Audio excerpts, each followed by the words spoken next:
Hey, welcome back to my channel. I just got back from a screening of Top Gun 1986 at the Alamo Draft House in Raleigh, North Carolina.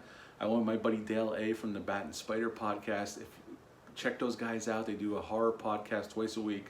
They do one episode on Tales from the Crypt and one episode on a horror film. Right now they're doing the Planet of the Apes films though. But check those guys out wherever you get your podcast. Those guys are awesome. So yes, I just saw a beautiful transfer of Top Gun at the Alamo Draft House, and I just want to give you my thoughts and a quick review on this because I'm excited. I finally got to see this on the big screen. This is a movie I grew up with as a kid. I watched this over and over and over again. This is actually one of the few films that my dad had a legit copy of the VHS with the box art and everything.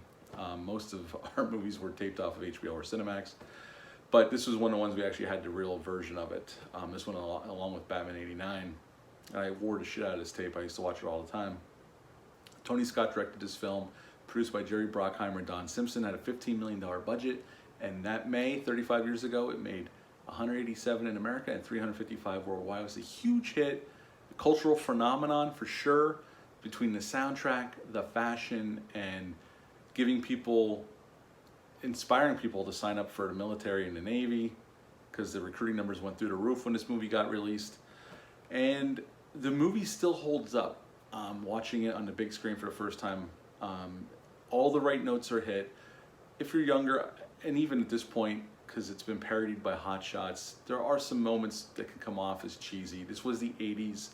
This is definitely a product of the 80s, but it's just so good. And it does pull at your heartstrings, especially when Goose dies. Anthony Edwards, this movie also has a great cast. I think people forget that. Between Tom Cruise, Anthony Edwards as Goose, who's fantastic, Val Kilmer, we got John Stockwell in there, Rick Rozovich, we got Tom Skerritt, we got Michael Ironsides, we got Meg Ryan in one of her first roles, Kelly McGinnis as the love interest, as we all know. Just many. Tim Robbins is in this film. It has a huge cast of now known actors nowadays.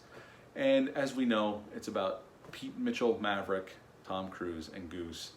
At the beginning of the film, they're out in the Indian Ocean and they tangle with some MiGs and they do the inverted and give the guy the finger and take the Polaroid, which becomes legend. And then he's off to Top Gun. Him and Goose are off to Top Gun. That's where we meet Iceman, and he has to compete to be one of the best of the best.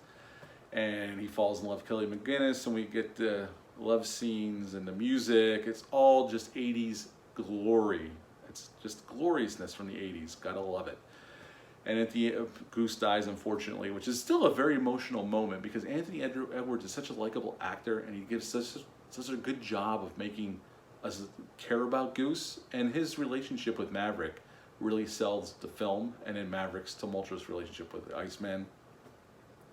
All it works great, and when Goose dies, you really feel it. The emotional gut punch is still there.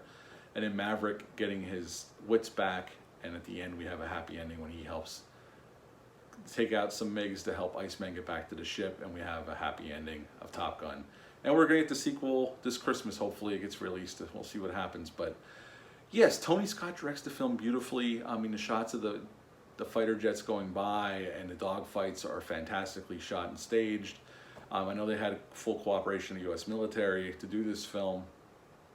Again, this is definitely a product of the 80s, but I grew up with this film. It still holds up really well, from the action, the testosterone-driven action, the acting. Tom Cruise is fantastic. This is one of the movies that made him a movie star for sure, and he's still doing it to this day. The whole cast is selling it, and I had a great time watching on the big screen with my buddy Dale. It still works for me to this day. The soundtrack, the Kenny Loggins songs and the other songs, such an iconic soundtrack when it got released.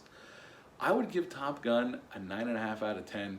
Honestly, yes, there are some cheesy moments. It has that 80s nostalgia to it, especially since I grew up on this film. But yeah, a 9.5 out of 10 for Top Gun. I consider it's definitely a classic film. What are your thoughts on Top Gun? Leave a comment down below. Let me know. Hit the thumbs up, hit the subscribe button, share this video. I greatly would appreciate that. I'll be back later in the week with a Friday the 13th Part 5 review with a pretty cool intro of me and my son shot. Until then, bye.